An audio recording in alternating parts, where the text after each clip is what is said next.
go! 달슨의 라이브!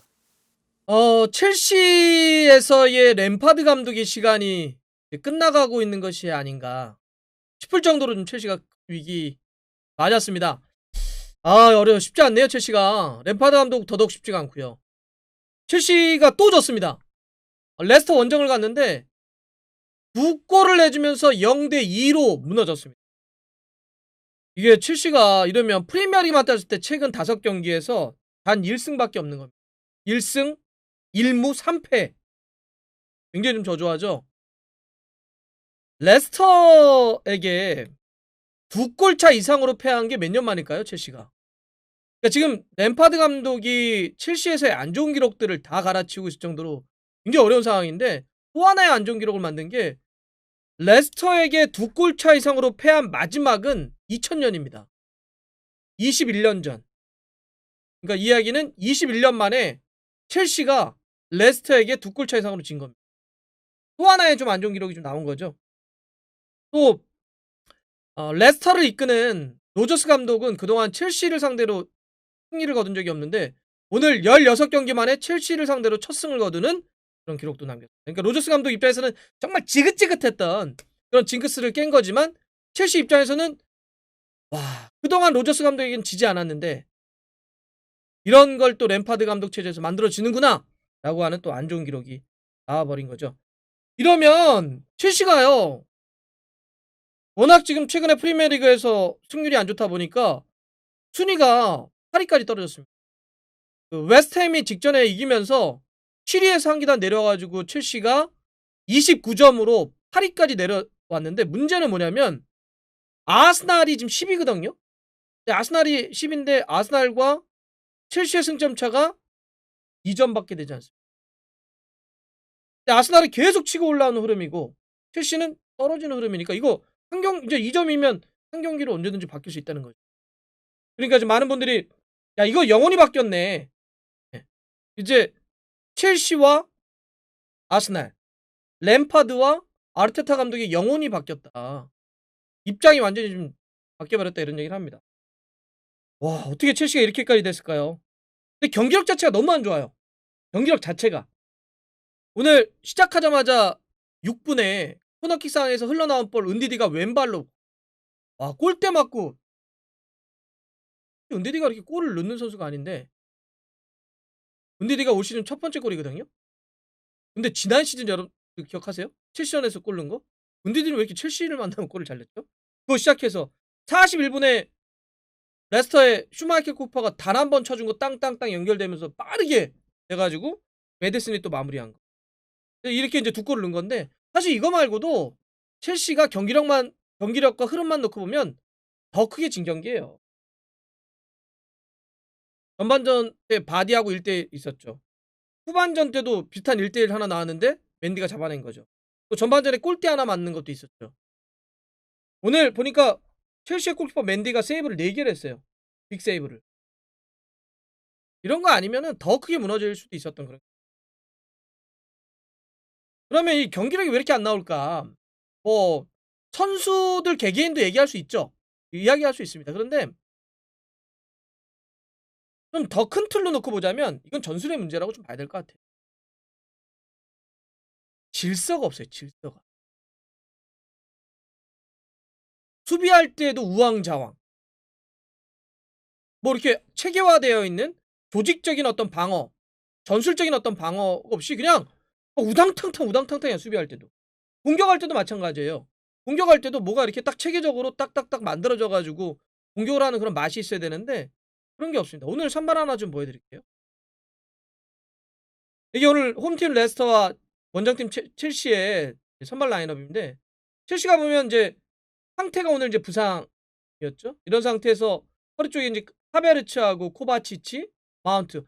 하베르츠는 이제 오래간만에 프리미어리그 선발로 나온 건데, 사실 약간 수비 와중이 어떨까. 이제 캉테가 없는 상태에서 저 세 선수가 막 수비력으로 막 강한 선수들은 아니니까 뭐 이런 것도 있었지만, 기본적으로 아까 말씀드린 질서의 문제.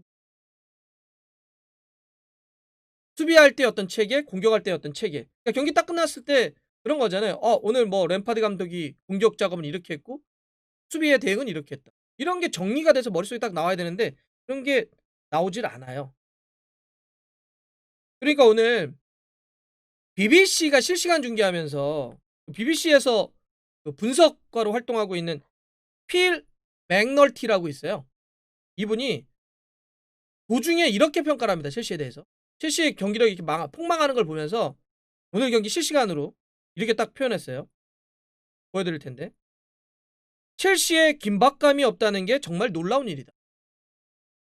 그들의 작업에는 불이나 불꽃이 없다. 그들은 그것을 찾아야 한다. 그렇지 않으면 이 게임은 사라질 것이다. BBC의 냉정한 평가죠. 첼시의 불꽃이 사라졌대요. 그러니까 그런 건 어떤 열정을 얘기할 수도 있겠지만 첼시가 어떤 싸우는 거에 대해서 와! 라고 얘기할 수 있는 게 없어요. 네. 그렇게 뭔가 뚜렷함이 없어요. 뚜렷함이 공격에. 제가 얘기했던 대로 하면 이제 질서 같은 게 없는 거예요. 근데 왜 그럴까 놓고 보면 첼시가 정말 그 지난 그 여름에 무려 3천억이라고 하는 어마어마한 돈을 선수를 영입을 했단 말이에요. 영입을 해가지고 많이 바꿨으니까 그 많이 바꾼 선수들을 통해서 조직력과 전술 완성도를 막 끌어올려야 되는데 초반에 잘 안 돼요. 잘 안 되니까 자꾸 뭐 위치도 바꿔보고 선수도 바꿔보고 이런 거 아닙니까? 다시 한번 선발을 좀 말씀드리면 오늘도 예를 들어서 베르너하고 주마가 선발에서 빠졌습니다. 안 좋으니까 뺀 거죠. 그다음에 지루는 약간 발목 때문에 명단 제외가 좀 됐고요. 이런 식으로 또 경기마다 뭐가 안 좋고 뭐가 있으니까 또 바꿔. 또 바꿔. 또 바꿔. 선수는 지난 여름에 왕창 데려왔는데 자꾸 바꿔 안 되니까. 그러니까 자꾸 꼬이는 거야, 스텝만. 악재가 반복되는 거죠. 악순환, 악순환. 그러니까 계속 멤버 바뀌고 이러니까 전술의 완성도, 조직력 떨어지죠. 그러니 질서가 없죠. 그러니 불꽃이 사라져버리고. 그리고 정말 첼시는 이번 선수형이 뭐 다른 얘기를 막 이게 첼시 쪽에서 뭐라고 얘기하거나 램파드 감독이 다 뭐 이렇게 이런 건 이해해달라 이렇게 할 수 있겠지만 3천억을 투입해서 선수를 이렇게 샀는데 오늘 보면 지금 레스터의 수비 쪽에 보면 3번에 포파나라고 있어요. 그러니까 나이 어린 선수거든요. 프랑스의 땡떼띠엔에서 영입한 선수인데 이 선수 영입하는 게 한 450억 정도 됐어요. 그러니까 레스터 봐요. 정말 선수를 잘 영입해가지고 또 잘 내보내기도 하지만 키워서 이런 선수들이 차곡차곡 해가지고 좀 올라오잖아요. 근데 이런 거 이렇게 레스터가 어린 선수들 잘 사가지고 키워나가는 거 보면 첼시는 사실 핑계댈 게 없죠. 3천억이나 투입을 해가지고 이 정도 성적을 내는 거니까. 지금 램파드 감독이 위험합니다. 위험해요. 순위도 지금 너무 많이 떨어졌지만 안 좋은 기록들을 다 갈아치우고 있으니까.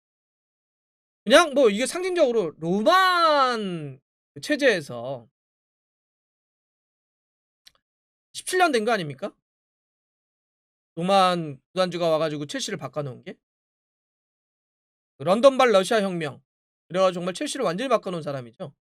수많은 감독들이 거쳐갔는데 실제 지금 공동이라고는 하는데 경기당 승점이 그 로만 체제의 17년사에서 최악의 경기당 승점이에요. 램파드 감독 1.7점. 그런데다가 또 하나가 나온 게 뭐냐면 지금 램파드 감독이 프리미어리그 원정 경기를 첼시 맞고 나서 29번의 경기를 치렀어요. 원정을 프리미어리그에. 그중에 5경기만 무실점. 클린시트 비율, 무실점 비율이 17%밖에 되지 않는데 이거는 첼시 역대 감독들 중에 10경기 이상 치른 감독들 중에 최악의 무실점 원정.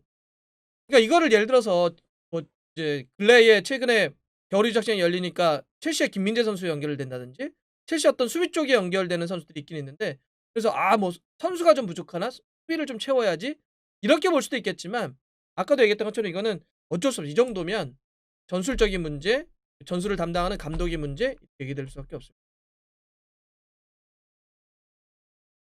영국 현지에서도 의견은 좀 갈려요. 의견은 좀 갈립니다. 그럼에도 불구하고 시간을 좀 더 줘야 된다라고 하는 의견도 있습니다.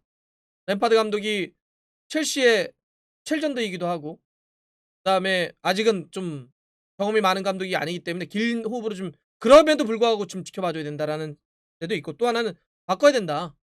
이 정도면은 바꿔야지. 이 정도로 쳐졌는데 그 투자를 안 해준 것도 아니고. 예. 그리고 로반이 원래는 그 불같이 감독 많이 바꾸는 거로 유명한데 이 정도면 이 정도도 이미 많이 봐준 거다. 바뀔 거다. 또 이렇게 얘기하는 데도 있습니다. 그래서 지금 이제 파리를 이끌었던 투엘 설이 나오고 있는 거잖아요. 어떻게 될지 좀 보겠습니다. 아 근데 정말 레스터는 대박이네요. 레스터 어마어마합니다. 레스터가 이제 1위입니다. 1위. 네, 레스터 38.1위, 맨유가 2위, 맨시티가 3위, 리버풀이 4위, 토트넘이 5위입니다. 물론 경기 수 차이가 한두 경기 정도가 있기 때문에 아직은 모르겠지만 분명한 거는 1위 레스터와 5위 토트넘의 승점차가 5점밖에 되지 않는다는 거고 어쨌든 경기 수 차이가 있기 때문에 사실상 한 경기 정도 차이에 꽉 다 물려있는 겁니다. 이게 많은 분들도 아니 이게 이런 프리미어리그 처음 보는데? 아니 선두 싸움 무슨 라운드 할 때마다 선두가 바뀌어? 이런 게 있는데 이 잉글랜드 축구의 전설이자 프리미어리그에서 가장 많은 골을 넣었던 알란 시어러도 비슷한 얘기를 했죠. 얼마 전에 BBC의 칼럼을 통해서 나도 이런 거 못 봤다. 예.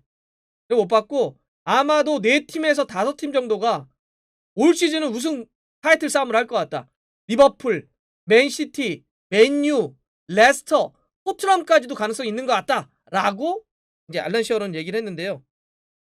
야 이거 진짜 어떻게 될까요 여러분들? 네. 어떻게 될까요? 정말 이번 시즌은 전망하면 안 될 것 같습니다. 예측도 하지 말아야 될 것 같고요. 하여튼 지켜보는 사람은 재밌네요. 매 라운드가 그냥 쫄깃쫄깃합니다.